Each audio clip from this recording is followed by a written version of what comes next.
प्रजा सिंसे लाइरब सिंसे हेन वहनबा अदुगुम्बा एक अमा मखोइना पुथोरपसे मसी अखोइ मयाम पंचायत लेवल दा विलेज लेवल दा हाइबताइ खुंगंग सिंदा मसी यानिंगदे हानगिदी कांग्रेस सरकार के अतै मतम ददी ते ओनली 10% सेंटर ना पिया अखोइ स्टेट ना बिहार तौबन हंदन 40% अदन प्रजा सी पाइखटपगम दनब प्रजा से लाइ हन्ननबैद मक्ता बिलनी खुंगंगी प्रजा सिंदा कानब पीदुनो लाकपा मखोइगी दमक थबक पीरगा लाकपा अदुगुम्बा एक अमखक बीजेपी गवर्नमेंट सिना हाइरिब एक से लौथोक पिखरे मनरेगा सी लौथोक पिखरे मुथत पिरे अदुगा अखोइ हुजिक अनौब मोइना बीबीजी रामजी हाइबा अमा पुथोक पिरे अदुना हाइरिबा बीबीजी रामजी हाइरिबा एक से एक वन खरबा सुगुम्बा से अखोइना कांग्रेस कमिटी ना डिस्ट्रिक्ट कांग्रेस कमिटी अमदी मणिपुर प्रदेश कांग्रेस कमिटी ना हाइरिबा एक असि रिपील तौबियु मसी प्रजा सिंदा कानदबा अदुगुम्बा एक अमनी हदक मोइना पुथोरइबा बीबी रामजी हाइबा एक से मसीना प्रजा सिंग लाइरबा प्रजा सिंदा करिगुम्बा मफो कानबा पीदे मसीना प्रजा सिंगी लाइरबा प्रजा सिंगी चाकथुंग मल्ली सही कुंदगी कानबा पीदुना लाबा अखोइगी थबक 18,000 crore सेना नुमित मसिंग हाइबताइ सी थबक पीरगा लाखरबा सही कुंदगी अदुगुम्बा मनरेगा से बीजेपी गवर्नमेंट सिना ngasi मुथलगा अखोइगी प्रजा सिंसिबु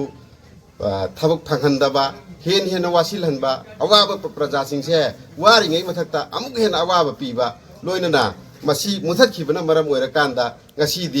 लाइरबा खुंगंगी प्रजा सिंग पंचायत लैरिबा प्रजा सिंग मयाम से मखोइ सिंसिदा कानबा मत पीद्रे थबक फंगहनद्रे अदुगा मखोइ सि चरा सिटपगी फिवम द लाखरेबा मरम मसिना पंचायत लेवल दा अदुगा अखोइगी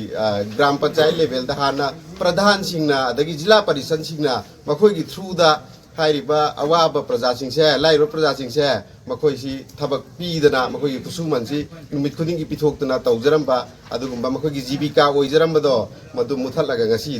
बीजेपी गवर्नमेंट सिना प्रजा सिंसे लाइरबा सिंसे हेन वहनबा अदुगुम्बा एक अमा मखोइना पुथोरपसे मसी अखोइ मयाम पंचायत लेवल दा विलेज लेवल दा हाइबताइ खुंगंग सिंदा मसी यानिंगदे प्रजा सिंदा अखोइगी हक पिबियु हाइबा अदुगुम्बा कनोनी ngasi प्रेस कॉन्फ्रेंस नि तौजरिबसी मरमसिना सही कुल हेना प्रजा सिंगी दमकता कानब पीदनो लाबा सुगुम्बा मनरेगा हाइरिब एक सिंग ngasi बीजेपी सरकार ना मुथतपसे अखोइ कांग्रेस पार्टी ना कांग्रेस वर्कर सिंगना अखोइगी प्रजा सिंगी दमकता खल्लगा लाइर प्रजा सिंगी दमकता खल्लगा मसी यानिंगदे हाइबा अदुगुम्बा प्रेस कॉन्फ्रेंस अदो ngasi डिस्ट्रिक्ट खुदिंगमक्ता ओन द कांग्रेस कमिटी गी लिचिंग मखादा असुगुम्बा प्रेस कॉन्फ्रेंस असि पांथोकजबनी अदुना अखोइ थौबाल डिस्ट्रिक्ट की ओइनसु ngasi अखोइ लेंसिन बिरिबा मयाम पुनमक लैजरे अदुगा अखोइगी वर्कर खुदिंगमकना मसी यादे पामदे अदुगा मसी लौथोक पियु रिपील तौबियु हाइबदु थमजबनी बिल असी यावरिबसी अखोइगी सेंटर ना 90% नि स्टेट नते ओनली 10% खक्तनी अदुबु हंदकी नरेंद्र मोदी की बीजेपी की गवर्नमेंट असिना प्रजाबु हाइबदि मंगननबा प्रजा नुसिबे सारगा मंगननबा हाइबदि चामदा 60% ओइनखरे अदुगा स्टेट ना निफुनी अदो स्टेट की दी हानगिदी कांग्रेस सरकार के अतै मतम ददी ते ओनली 10% सेंटर ना पिया अखोइ स्टेट ना बिहार तौबन हंदन 40% अदन प्रजा सी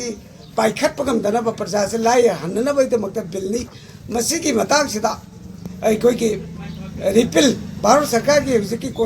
बिल पास तक रिपील तौननबगी अदुगुम्बा प्रेस